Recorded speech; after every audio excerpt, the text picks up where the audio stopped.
नमस्कार सर्वांना। आज आहे स्वामींचा गुरुवार।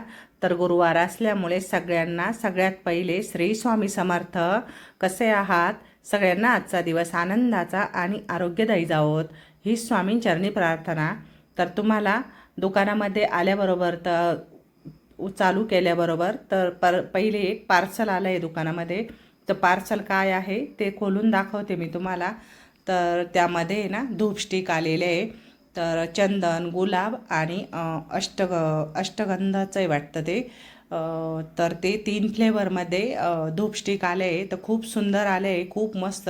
उघडल्याबरोबरच ते खोक्यामध्येच असा खूप सेंट येत होता, एवढ्या मस्त आलेले आहे। आणि ही आम्हाला 116लाच 3 डब्बे पडलेले। तर ऑफरला होते आणि कॅश ऑन डिलिव्हरीला 150 रुपये पडत होते आणि फोनपे म्हटलं की 116 रुपये पडत होते। तर मग मी घेतले आणि खूप सुंदर आले, मस्त आहे। स्वामींसाठी धूप तर लागतेच घरामध्ये, दुकानामध्ये धूप नेहमी मी लावते सकाळ संध्याकाळ। आणि सेंट तर म्हणायचंच नाही, सेंटचा तर खूपच छान असा मस्त सुगंध येतो। आज तुम्हाला दुकान असं दिसत असेल रिकामा रिकामा। तर माझे जवळजवळ जे जुनं कस्टमर होतं ना, तर त्या जुना कस्टमरचे ब्लाऊज असे बरेचसे गेलेले आणि दुकानचं रिकामा झालं आहे। आणि जेवढं दुकान रिकामा झालं आहे ना, तर तेवढे ब्लाऊज मी माझे शिवून पण तयार झालेले। आता हे जेवढे ब्लाऊज आहे ना, हे एवढे शिवून तयार हुका पण लावून झालेले आहे। आणि जे काही बाकीचे राहिलेले काही ब्लाऊज आहे ना, तर ते अजून हुक लावायला नेलेले। तर मग मी आता आज गुरुवार असल्यामुळे मी आता प्रत्येकाचे एका कस्टमरचं जर सिंगल ब्लाऊज राहिलं तर ते एका ठिकाणी, आणि जर जास्त 4-5 ब्लाऊज 2 ब्लाऊज तर ते एका ठिकाणी असं लावते। तर मग त्यामुळे ना एक जरी ब्लाऊज पटकन सापडलं तर त्याच्या शेजारी पण दुसरं ब्लाऊज असतंच, म्हणजे जास्त गोंधळ पण होत नाही। आणि आता सध्या आहे ना जास्त ब्लाऊज साचले, खूपच ब्लाऊज आहे। आता तुम्हाला मी सगळे दुकानामध्ये ब्लाऊज लावल्यानंतर दाखवतेच आणि हे ब्लाऊज कसे शिवले ते पण दाखवले तुम्हाला। काही प्रिन्स कट ब्लाऊज, काही कटोरी ब्लाऊज आहे, काही 4 टक्समध्ये आहे आणि 2-3 बिना अस्तरवाले ब्लाऊज होते। तर बिना अस्तरवाले ब्लाऊज मी नाही शिवले, ते बाहेर दिलेले होते शिवण्यासाठी, कारण बिना अस्तरचं ब्लाऊज मी शिवतच नाही। आणि इथं आमच्याकडे ना कटोरी ब्लाऊजची शिलाई आहे 220 रुपये आणि प्रिन्स कटच्या ब्लाऊजची शिलाई आहे 250 रुपये। आणि कॉलर बिना अस्तरचं ब्लाऊज जे असतं तर ते 150 रुपये आणि अस्तर टाकून 250 रुपये।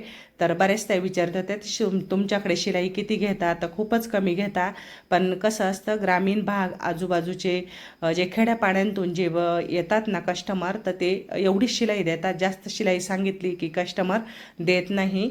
आणि ब्लाऊजचं कसं असतं आमच्या इथं तर आजूबाजूला तर खूपच कमी आहे, 200-180च घेता।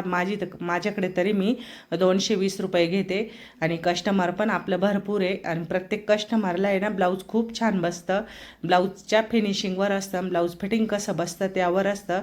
मग ब्लाऊज छान बसलं की कस्टमर 10-20 रुपये पण जास्त देऊन टाकतात। तर आता हे जे सर्व ब्लाऊज शिवून झालेले ना, तर आता हे मी वरती लावते। प्रत्येक कस्टमरचं कधी कधी काय होतं, घाई गडबडीमध्ये ब्लाऊज शिवलेलं असतं पण नाव टाकायचं विसरून जाते मी। मग आत्ता प्रत्येक ब्लाऊज चेक करते, तर काही काही ब्लाऊजवर नाव पण नव्हतं आणि तसेच हुक लावायला नेले होते। आणि क्लासच्या पण मुली आलेल्या होत्या आणि आज गुरुवार असल्यामुळे आज दिवसभर कंटिन्यू दुकानामध्ये गर्दी असेल आणि खूपच गर्दी असते।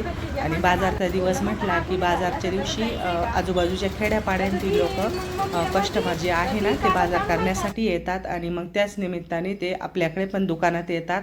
दुकानात आल्याबरोबर आहे ना बरेच काही मटेरियल, ब्लाऊज पीस, अस्तर, फॉल, इनर, ब्रा आणि श्रग, टॉप असं भरपूर मटेरियल ठेवलेले आहे दुकानात। नुसते ब्लाऊज नाही आहे तर कस्टमरचं चालूच असतं काही ना काही घेण्या देण्याचं। साड्या पिकोसाठी येतात, तर आता सध्या फॉलच्या साड्या कमी झालेल्या आहे। पिकोसाठी ना चालू चालू लगेच पिको करून दिल्या की साड्या इथं बदली होत नाही। आणि सिल्क साड्यांमध्ये ना सगळेच ब्लाऊज शिवता असं काही नाही, थोडेफार ब्लाऊज असतात सिल्क साड्यांमधले, पण मग ते ब्लाऊज असेल तर साडी पटकन सापडते, पण जर ब्लाऊज नसेल शिवायला तर साडी लक्षातच येत नाही, मग खूप गोंधळ होतो, मग खूप शोधाशोध करावी लागते। तर ह्या साईडला हे जे पूर्ण ब्लाऊज टाकून घेतले ना मी, तर हे झाले आता। आता ह्या साईडला जेवढं रिकामं झालेलं आहे ना, काही ब्लाऊज गेलेले, तर तिथं पण मी हे उरलेले ब्लाऊज तिथं टाकून देते. म्हणजे बस सगळीकडं ब्लाऊज पूर्ण दुकान गच्च भरेल. आता आता सध्या स्लॅक सीझन असल्यामुळे ना, आता कोणी लवकर येतं, कोणी नाही येत, तर कोणाला अर्जंट पाहिजे तर कोणाला नाही पाहिजे. आणि आता बरेचशा कस्टमरचे फोन येऊन गेलेले होते, मग हा गुरुवार तर तो गुरुवार ब्लाऊज झाले की मग घ्यायला येतात.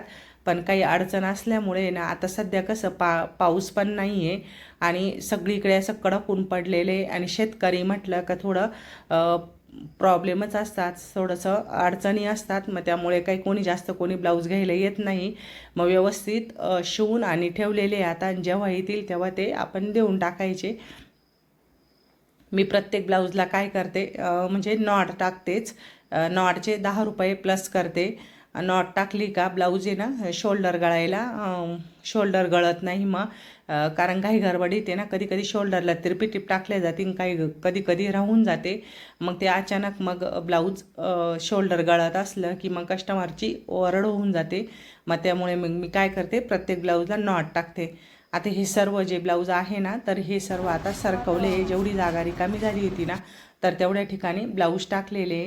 आता इथं जे आहे ना, तर इथं 1-2 ब्लाऊज आहे ना अजून शिल्लक आहे, तर ते पण आता टाकून घेते. वरती जे हँगरला लावायचे होते ना काही ब्लाऊज, ते लावून झालेले. पण जास्त ब्लाऊज इकडे तिकडे सरकवले का पूर्ण गोळा होऊन जातात. आणि आज क्लासच्या दोघीच जणी आलेल्या होत्या, बाकीच्या दिदीन त्या काही आल्या नव्हत्या.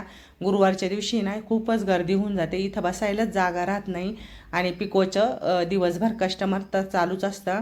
ही जी एक दीदी आहे ना, ती पिको खूप छान करते, मस्त पिको करते. शिलाई पटकन जमते मुलींना, पण पिको करण्यासाठी थोडा वेळच लागतो.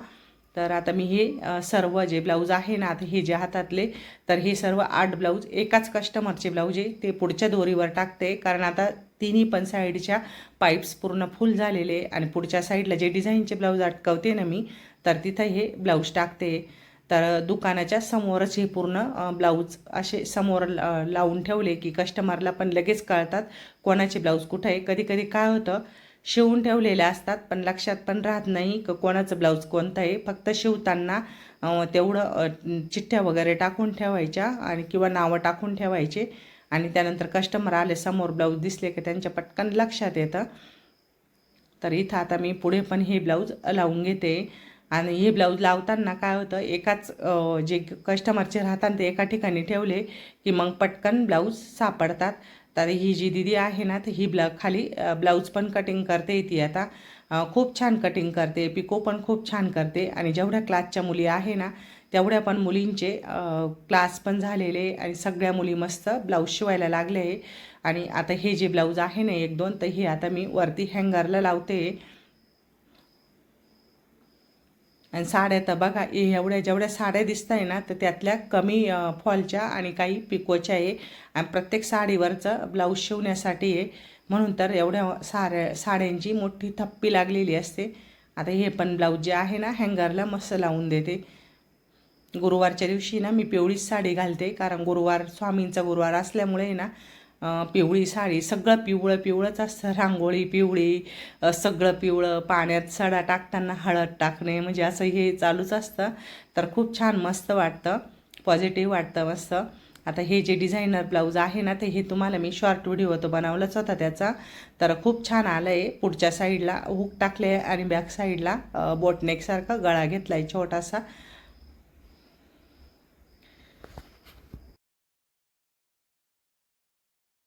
ब्लाऊजचं काम कसं खूप किचकट असतं, आणि बारीक बारीक पार्ट जॉईन करायचे असतात ना, त्यामुळे ब्लाऊज शिवणं म्हणजे एवढं काही सोपं नसतं. व्यवस्थित कटिंग करून आणि व्यवस्थित फिनिशिंग देणं, म्हणजे तेव्हाच कस्टमरला, आजकाल काय झालं आहे, कोणी पैशांचं काही बघत नाही, पण ब्लाऊज चांगलं लागतं. आता हे जे ब्लाऊज आहे ना, तर हे मी तिघं पण अस्तर आणि तिघं पण ब्लाऊज पीस एकावर एक ठेवून कटिंग केले होते. हे आता सगळे वेगवेगळे करून घेते, म्हणजे शिवायला एकदा घेतले की मग वेळ लागत नाही, आणि ब्लाऊज शिवायला पण पटकन होतात. आणि कटिंग करायला फक्त एकदम एकाच सोबतचे ब्लाऊज असल्यामुळे ना, मी एकावर एक 6-3 अस्तरं आणि तिघं पण ब्लाऊज पीस एकावर एक टाकले.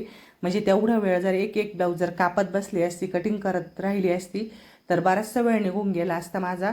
आणि अर्जंट द्यायचे पण होते ब्लाऊज. म्हटलं चला आता हे एकावर एक टाकू, आणि शिवायचे तर आपल्यांनाच आहे. आज ज्या मुली आलेल्या होत्या ना क्लासला त्या काय आल्या नाही, कारण त्या असल्या की थोडंफार अस्तर वगैरे जोडून देतात, मग तेवढी आपल्याला मदत पण होते.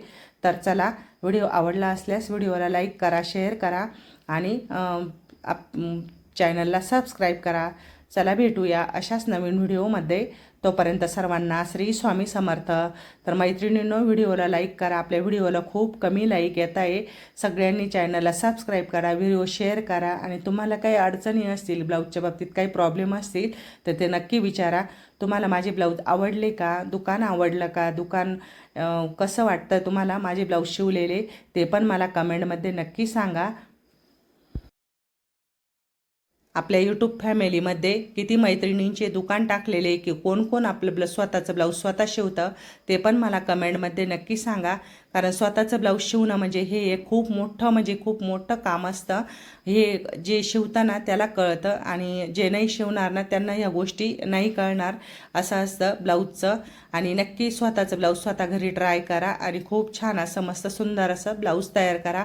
तर चला, व्हिडिओ आवडला असेल तर व्हिडिओला लाईक करा, शेअर करा आणि नवीन असाल तर आपल्या चॅनलला सबस्क्राईब करा. चला भेटूया नवीन व्हिडिओमध्ये नवीन माहितीसह. तोपर्यंत सर्वांना श्री स्वामी समर्थ.